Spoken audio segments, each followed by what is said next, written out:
On the morning of June 2nd, 1948, 7 men were hanged at Landsberg prison in Bavaria. 4 were doctors. Karl Brandt, Hitler's personal physician, tried to make a speech from the scaffold. The hood was put over his head mid-sentence. The newspapers called it justice. They were wrong. Of the doctors who built the Nazi medical system, almost none would ever see a courtroom, and some would be flown to America before the year was out. On December 9, 1946, the doors of the Palace of Justice at Nuremberg opened for the second time in just over a year.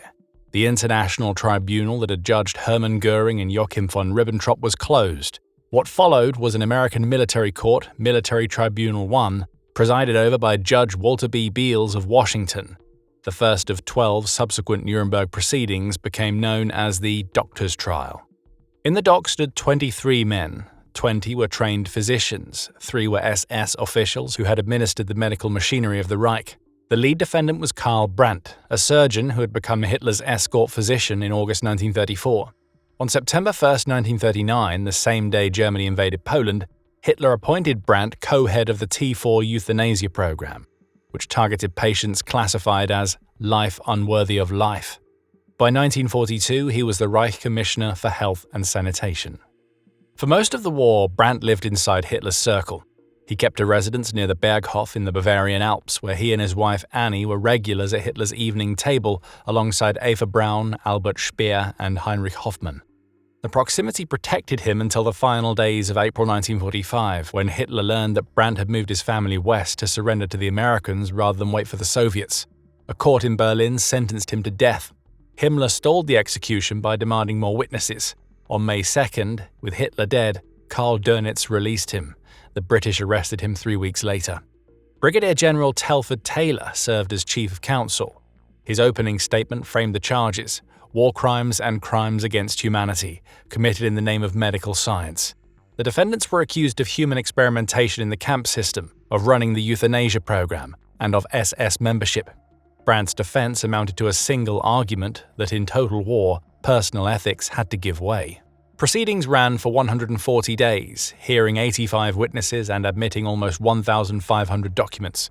When the verdict came on August 20, 1947, 16 defendants were convicted.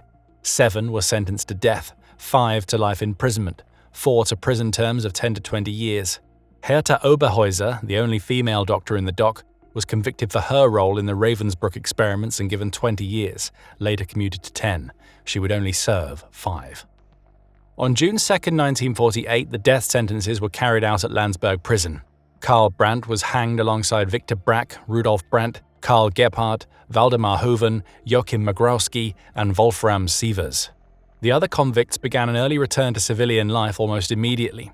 Allied review boards commuted most prison terms during the first half of the 1950s. Oberhäuser walked out of Landsberg prison in 1952 to open a family medical practice in Stocksee near Kiel. Out of the trial came the Nuremberg Code.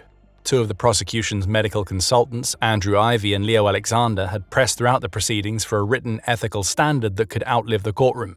The verdict delivered one.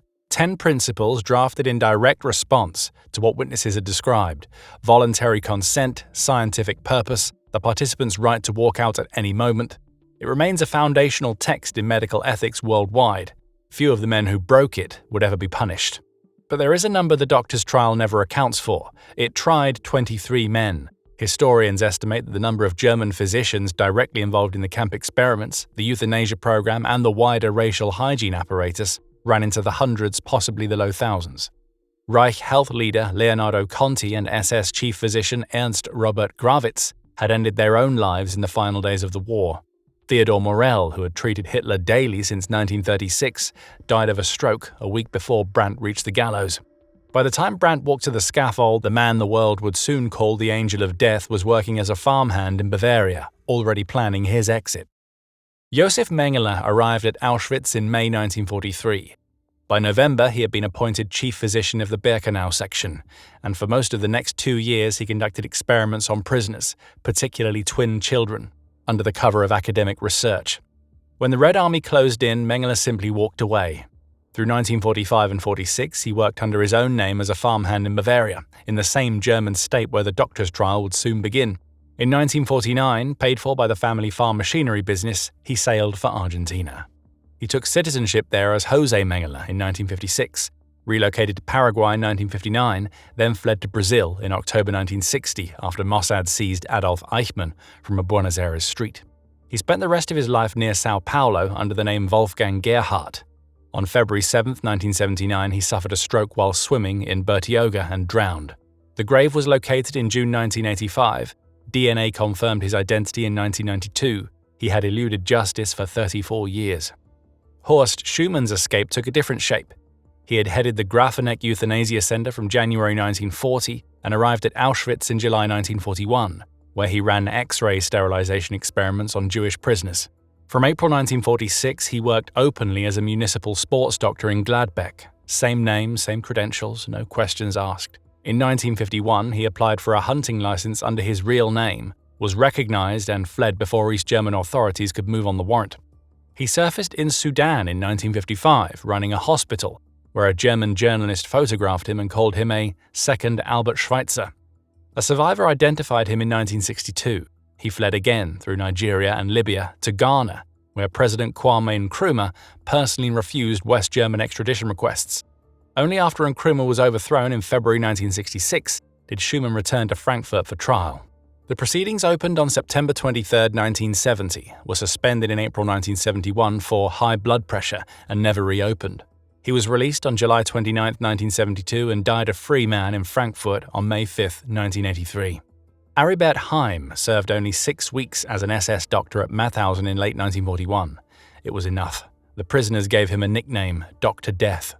The young Austrian physician was captured by American troops on March 15, 1945, processed through their POW system and released. For the next 17 years, he built a respectable practice as a gynecologist in Baden-Baden. In 1962, a West German court issued a warrant. Heim phoned home, was warned that police were waiting, and disappeared. He drove south through France and Spain, crossed into Morocco, transited Libya, and surfaced in Cairo. He converted to Islam, took the name Tariq Farid Hussein, and lived at a small hotel in the city center for the next 3 decades. The Simon Wiesenthal Center eventually placed him at the top of its most wanted list. Heim died of intestinal cancer in Cairo on August 10, 1992, the day after the Barcelona Olympics ended. His son Rudiger was at his bedside. The family kept the secret for 17 more years. Only in February 2009 did ZDF and the New York Times uncover the truth.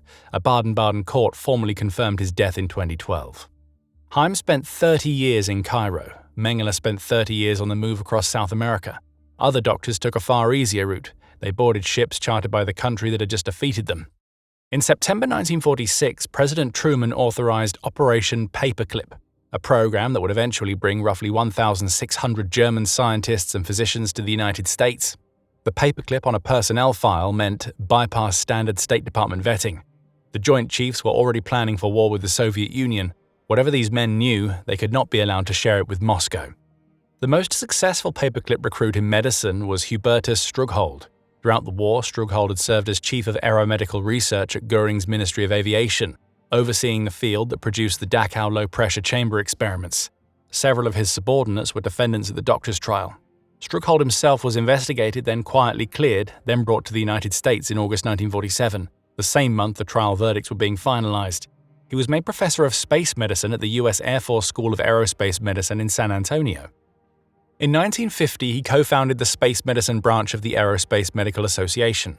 His work shaped the spacesuit and life support systems that carried the Apollo astronauts to the moon. The Aerospace Medical Association named its higher honor the Hubertus Strughold Award. It was presented annually for 50 years. Strughold died at his Texas ranch on September 25, 1986. Only in 2004 did a German investigation produce new evidence linking him to the Dachau research, and the award was finally discontinued on October 1, 2013. Walter Schreiber took the unlikeliest route of all. He came to America via a Soviet prison cell.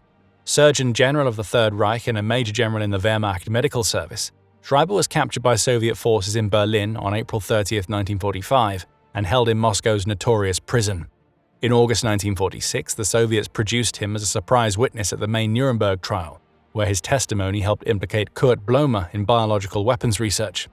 In October 1948, his daughter made contact with him from the West. He took a train from Dresden to Berlin, walked into the Allied Control Authority offices in the American sector and asked for asylum. The Americans took him. By 1949, he was post physician at a clandestine US Army interrogation center in Oberusel, Germany, a facility that would later feed into the CIA's MK-Ultra mind control program. On September 17, 1951, Schreiber arrived in New York aboard the USNS General Maurice Rose, listed on the manifest as a paperclip. He was assigned to the Air Force School of Aviation Medicine at Randolph Field, Texas. The columnist Drew Pearson exposed him in October 1951. A Ravensbrück survivor named Janina Ivanska identified him in February 1952 to Dr. Leo Alexander, one of the men who had helped write the Nuremberg Code 5 years earlier. American intelligence officers quietly arranged Schreiber's relocation to Argentina, where he worked as an epidemiologist until his death in 1970. The strangest case unfolded inside West Germany itself. Werner Heide had directed the T4 euthanasia program from 1939 to 41. A German court sentenced him to death in absentia in 1946. In 1947, he slipped from the back of a US Army truck taking him to Nuremberg for interrogation, made his way north to Flensburg, and began practicing medicine under the name Dr. Fritz Sawada. For 13 years, he worked as a sports physician and as a psychiatric expert witness in the Schleswig-Holstein state courts. Judges, professors, and senior officials knew exactly who he was. Some of those judges used him as an expert witness for years. His wife had him declared legally dead in 1952 and collected a widow's pension for the next 7 years. His real identity surfaced only through a private quarrel in 1959. Heide surrendered to Frankfurt police on November 11th of that year. On February 13, 1964, days before his trial opened, he hanged himself in his cell. His co-defendant, Friedrich Tillmann, fell from a Cologne office building the morning before. 7 hanged at Landsberg. Hundreds were never charged. The doctor's trial gave the world the Nuremberg Code, 10 principles of medical ethics every medical school still teaches. What it did not give the world was a reckoning. Most of the men who broke those rules died in their own beds, decorated, retired, and mourned. A few were promoted.